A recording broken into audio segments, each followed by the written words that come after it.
no ar a voz da profecia que cumprimenta os seus ouvintes. A certeza da vitória do bem sobre o mal, a esperança de uma existência feliz na nova terra que Deus vai criar, tornam leve o fardo da vida neste mundo de males. Nas palavras de um escritor inglês, o presente tempo é remido da sua trivialidade somente quando encarado como sendo preparação para a eternidade, e a terra nunca é tão bela e boa como quando a discernimos e a usamos como vestíbulo do céu, expressando a esperança do prometido futuro. Firmes. Temos uma longa caminhada a percorrer. Precisamos estar firmes. Na Bíblia, logo em Gênesis capítulo 1, e vou-vos ensinar algumas técnicas de evangelismo da escola do deserto. No princípio criou Deus os céus e a terra era sem forma e vazia, e havia trevas sobre a face do abismo, e o Espírito de Deus se movia sobre a face das águas. Agora o versículo 3, que vou frisar.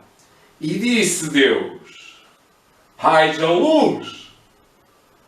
E logo houve luz. Qual foi a primeira coisa que Deus fez? Perguntando aos evangélicos, aos cristãos nominais, eles dizem: oh, foi a terra! Oh, foi os céus! Não! Então o que é que foi? Leia Gênesis 1, 2 e 3. O que foi? Foi a luz! Foi a luz! Foi a primeira coisa. Viemos te conhecer. Recebemos, Senhor, o Teu sábado neste espaço, deste tempo de esperança. Vem-nos abençoar, Senhor, a Tua presença. Que os Teus servos sejam humildes e dóceis e cheios do Teu Espírito Santo para evangelizar cada grupinho, que seja pequenininho, mas que seja unido a Ti. Em nome de Jesus Cristo te quero implorar, em nome do Senhor Jesus. Amém. Temos que ser diferentes. Temos que ser unidos a Cristo. Pregadores e pregadoras e pregadores e pregadores. Temos que nos unir a Cristo. Porque cada um prega à sua maneira. Vamos orar. Querido Pai,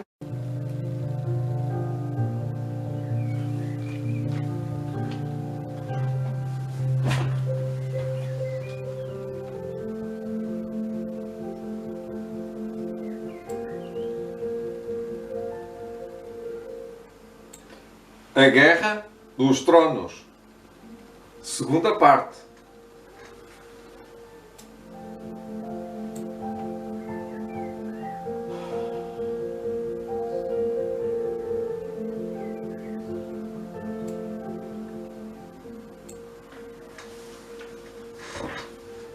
Ontem debrucei-me sobre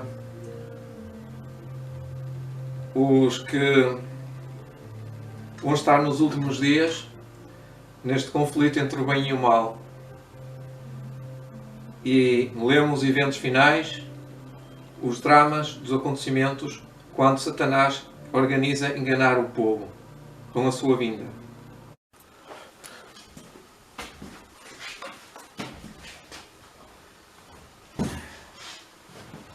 Mais uma manhã. Como explicar a Bíblia? O que é a Bíblia? A Bíblia é o livro mais lido no mundo. É o livro que eu gosto mais. É o livro que não se encontra em lado nenhum melhor. Vocês podem procurar todos os livros e este livro é sempre o melhor. E está frio. Tem umas nuvens a cobrir as montanhas e nasceu o sol agora só às 8 horas. Apesar das nuvens estarem ali a cobrir, o sol apareceu agora. Mesmo agora, neste momento, são os melhores momentos para fazer este vídeo. Ninguém que escutasse o Salvador podia sentir-se negligenciado nem esquecido.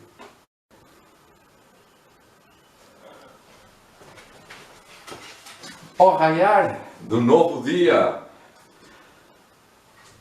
a voz de severa repreensão, capítulo 10 do livro Profetas e Reis de Ellen White. Durante algum tempo, Elias permaneceu oculto nas montanhas junto ao ribeiro de Quiriate. Ali foi por muitos dias, por muitos meses, miraculosamente provido com alimento. Não anda segundo o conselho dos ímpios, não se detém no caminho dos escarnecedores ou dos pecadores, e nem se assenta na roda dos escarnecedores. É fugir deles. Bem-aventurado o varão que não anda segundo o caminho, nem segundo o conselho, nem segundo aquilo que eles dizem, nem se assenta na roda dos escarnecedores. Antes tem o seu prazer na lei do Senhor e na sua lei medita de dia e de noite. Pois será como uma árvore plantada junto a ribeiros de águas cristalinas, a qual dá o seu fruto na estação própria, e cujas folhas não caem, e tudo quanto fizer prosperará. Não são assim os outros. Os outros são árvores infrutíferas, secas, sem frutos, sem folhas, sem nada. São esqueletos no deserto. O fruto do Espírito Santo é amor, alegria, paz, bondade, fé, temperança. Maravilhosos dons, não é? Misericórdia, bondade. Os frutos do Espírito Santo são esses. Não são assim os ímpios, que não produzem frutos, são as árvores secas. São como a palha, diz aqui, que são como a moinha que o vento os leva, que o vento os espalha. Olha bem no vento e diz, olha, põe máscara, atira-te daqui abaixo, põe gel, retira-te, vai para casa, não venhas para aqui, não vais para a igreja, não vais fazer nada, fica quieto, ou então vai para ali, vai ver a televisão. Eles ouvem os conselhos, eles se sentam na roda dos escarnecedores. Eles vão como o vento, como diz, não são assim os ímpios, mas são como a moinha. Eles vão para todos os lados, vão para a Fátima, vão para os futebols, vão para as telenovelas, vão para as televisões, vão para todos os lados, vão para a discoteca, vão para as bagadeiras. O vento os espalha.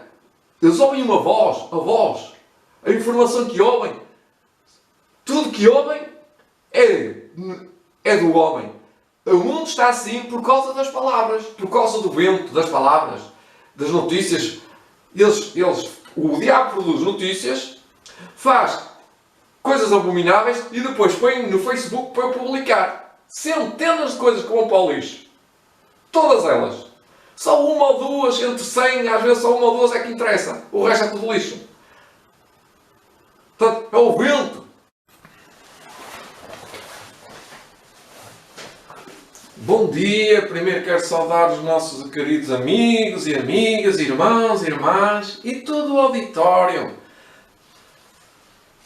dos nossos programas, do Novo Tempo, da Voz da Esperança, da Voz da Profecia, do Está Escrito e da minha voz, dos meus programas do Fernando Ferreira. Hoje é sábado, raio o dia, mas está frio. Um frio de rachar, como se costuma dizer em Portugal.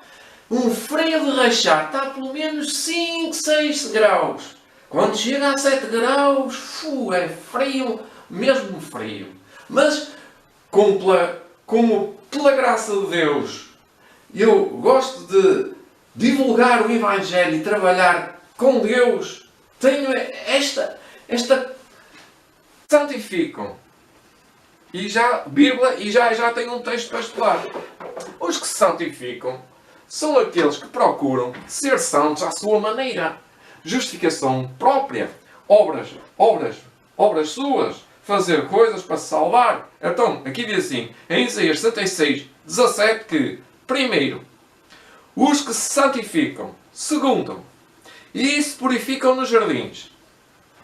Santificar é uma coisa, fazer obras por mérito, e se purificar nos jardins também é outra que eles também procuram fazer. Podem ser a mesma pessoa ou duas pessoas diferentes.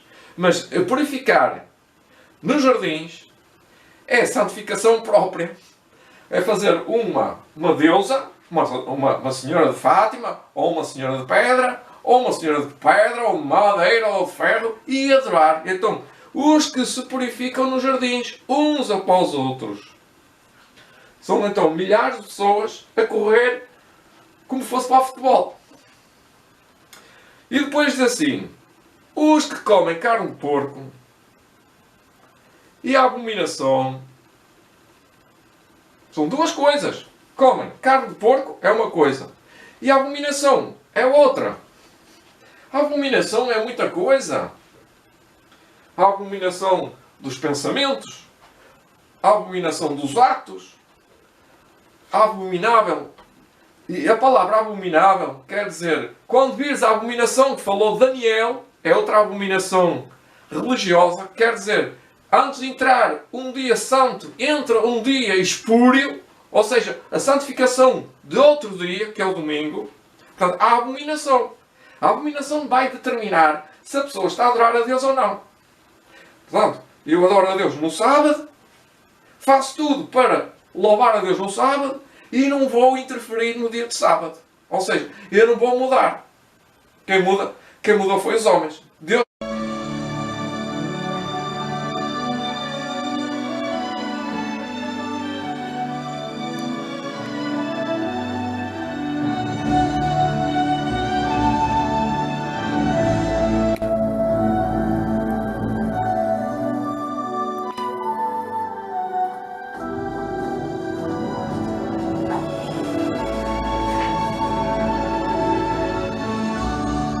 Olá! Milagre e o mistério.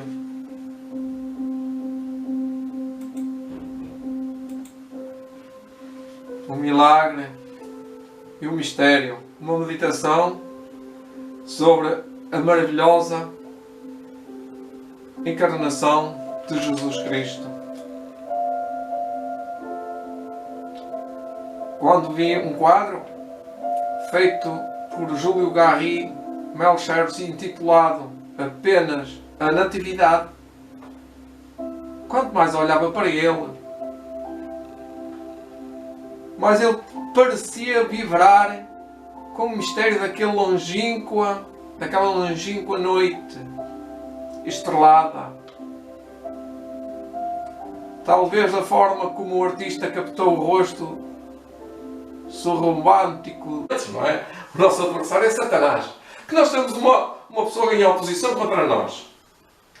E ela diz: não acredito em Deus, não acredito em nada, não há nada depois da morte, não há nada.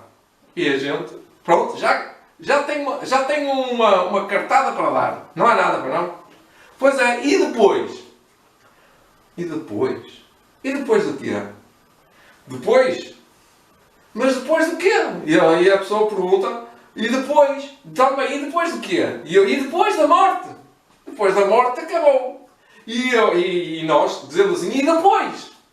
E depois da morte? Não, mais alguma coisa. O Espírito Santo está a falar com ela não está a falar. Mas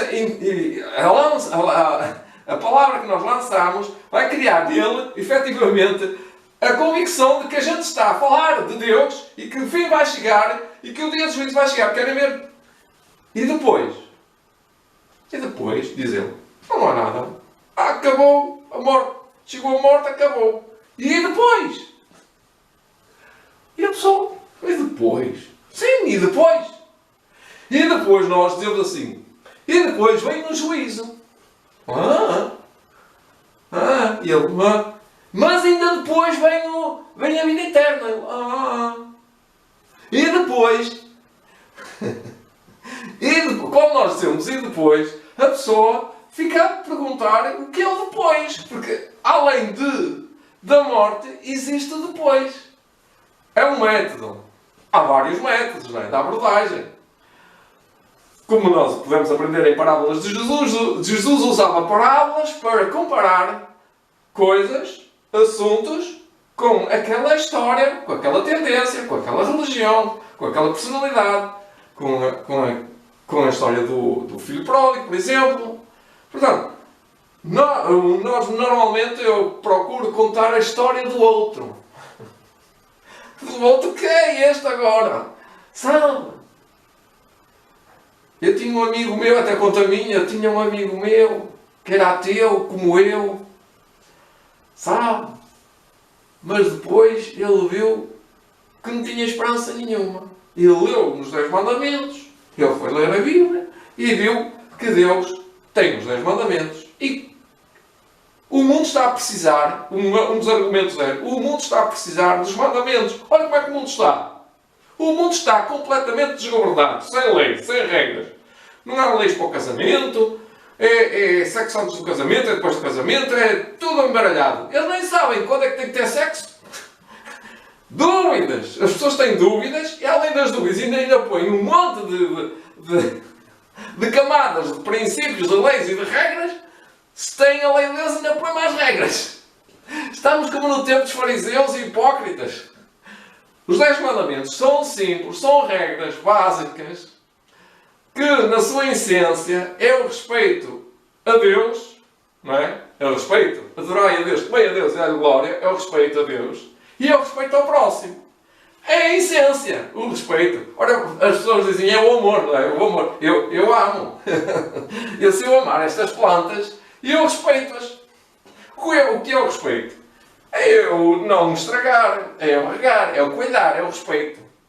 Se não tiver respeito, passo por cima delas e passo aqui com a minha pasta dos livros, se for para a escola, ou se for com a mochila às costas para o trabalho e isto não é respeito. Ora, o respeito é a essência de respeitar o próximo e cuidar dele e o animar e levá-lo à verdade, à essência da verdade. Li esta semana segunda parte, já passou 30 minutos, aparentemente ousados e desafiadores, mas com o terror no coração culpado, os falsos sacerdotes prepararam o seu altar, pondo sobre eles a lenha e a vítima, e têm início suas fórmulas de encantamento. Começaram a evocar deuses. Seus estridentes gritos ecoam e reboam através das florestas e dos promontórios, enquanto invocam o nome do seu Deus, dizendo: Ah, Baal, responde-nos! Os sacerdotes se aglomeram em torno do seu altar, e com saltos e contorções e gritos histéricos, arrancando os cabelos, retalhando-se as suas próprias carnes, suplicam a seu Deus que os ajude. Passa-se a manhã e aproxima-se o meio-dia. E contudo não há evidência de que Baal ouça o clamor de seus enganos seguidores. Não há voz, nem resposta às suas frenéticas orações. O sacrifício permanece inconsumado. Enquanto continuam com as suas exaltadas devoções, os astutos sacerdotes estão continuamente procurando imaginar algum meio pelo qual possam acender o fogo sobre o altar e levar o povo a crer que o fogo viera diretamente de Baal. Mas Elias lhes vigia cada movimento, e os sacerdotes, esperando contra a esperança de alguma oportunidade para a fraude, prosseguem com as suas insensatas cerimónias. É a hora do sacrifício da tarde. E Elias convida o povo: chegai-vos a mim. Aproximando-se eles a tremer, ele se volta para o altar derribado, onde uma vez os homens haviam adorado o Deus do céu, e reparam, para ele, esses montões de ruínas é mais precioso do que os magníficos altares do paganismo. Os desapontados sacerdotes de Baal, exaustos pelos inúteis esforços e esperam para ver o que Elias fará. Reconstruindo o altar, o profeta abre um rego em torno dele, e havendo posto a lenha em ordem e preparado o bezerro, coloca a vítima sobre o altar, e ordena ao povo que inunde com água o sacrifício e o altar. Enchei de água 4 cântaros, ordenou, e derramai-o sobre o holocausto e sobre a lenha. E disse, fazei-o segunda vez. E o fizeram a segunda vez. Disse ainda, fazei a terceira vez. E o fizeram a terceira vez. De maneira que a água corria ao redor do altar e ainda até o rego encheu de água. Trazendo à lembrança do povo a longa continuada apostasia que havia despertado a ira de Jeová, Elias convida-os a humilhar seus corações e tornar para Deus de seus pais, para que fosse removida a maldição sobre a terra de Israel. Então, inclinando-se reverentemente ante o invisível Deus, ele ergue as mãos para o céu e oferece o sinal, uma singela oração. Os sacerdotes de Baal haviam gritado e espumado e dando saltos desde a manhã até à tarde, mas com a oração de Elias nenhum clamor insensato ecoa nas alturas do Carmelo. Ele ora como se soubesse que Jeová ali estava. Testemunhando a cena, atento ao seu apelo, o profeta de Baal haviam orado selvagamente, incoerentemente. Elias ora com simplicidade e fervor, pedindo que Deus mostre sua superioridade sobre Baal para que Israel pudesse ser reconduzido a ele. Ó Senhor de Abraão, ó Senhor Deus de Abraão, de Isaac e de Jacó. O profeta suplica, manifesta-te hoje, tu és Deus em Israel, e que eu sou o teu servo, e que conforme a tua palavra fiz todas estas coisas. Responde-me, Senhor. Responde-me para que este povo conheça que tu és Senhor, tu és Deus, e que tu fizestes tornar o seu coração para trás. Um silêncio opressivo em sua solenidade cai sobre todos. Os sacerdotes de Baal tremem de terror. Conscientes de sua culpa, homens tementes agora a Deus, mas sem mérito nenhum, temem imediata retribuição punitiva de Deus. Mal havia o coração de Elias terminado, e chamas de fogo com brilhantes relâmpagos descem do céu sobre o altar, erigido ali, consumindo o sacrifício, lambendo a água do rego e devorando as próprias pedras do altar. O fulgor das chamas ilumina o monte e ofusca os olhos da multidão. Nos vales abaixo, onde muitos estão observando em ansiosa expectativa os movimentos dos que estão em cima, a descida de fogo é claramente vista e todos estão maravilhados com o espetáculo. Ele lembra a coluna de fogo que no Mar Vermelho separou das hostes egípcias os filhos de Israel. Uma coluna de fogo. Coluna de fogo. O povo sobre o monte prostra-se em reverência perante o Deus invisível. Não se atrevem a olhar para o céu, a enviar fogo que Deus está a enviar. Temem ser eles próprios consumidos e convictos do seu dever em reconhecer o Deus de Elias como o Deus de seus pais, a quem devem obediência, clamam a uma só voz. Só o Senhor é Deus. Só o Senhor é Deus. Com a impressionante distinção, o grito ressoa sobre o monte e ecoa pela planície. Afinal, Israel está desperto, esclarecido, penitente. O povo vê por agora, por fim, quão grandemente havia sido desonrado Deus. O caráter do culto de Baal, em constante com o sensato serviço requerido pelo verdadeiro Deus está plenamente revelado.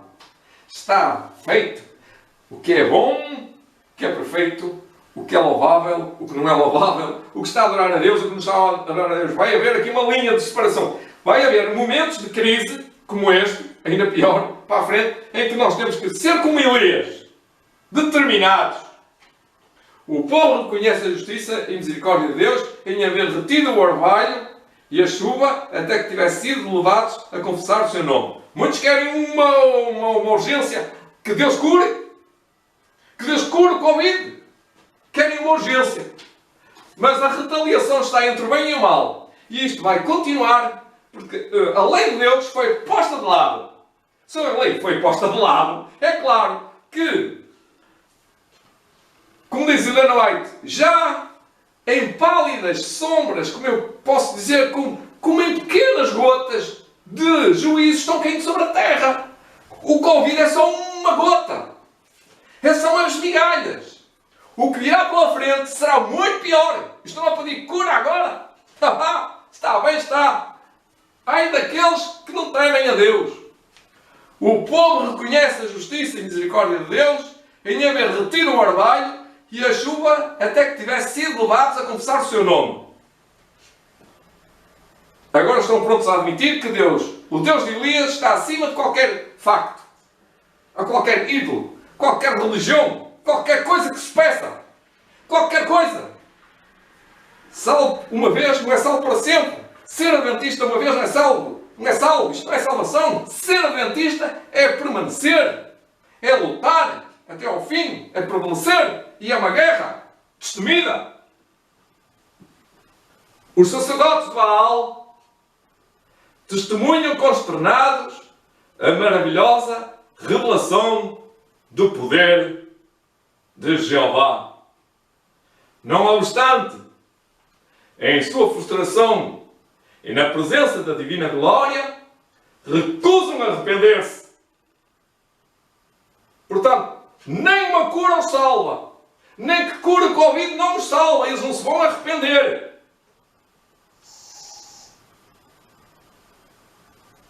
Desejam ainda permanecer como profetas de Baal.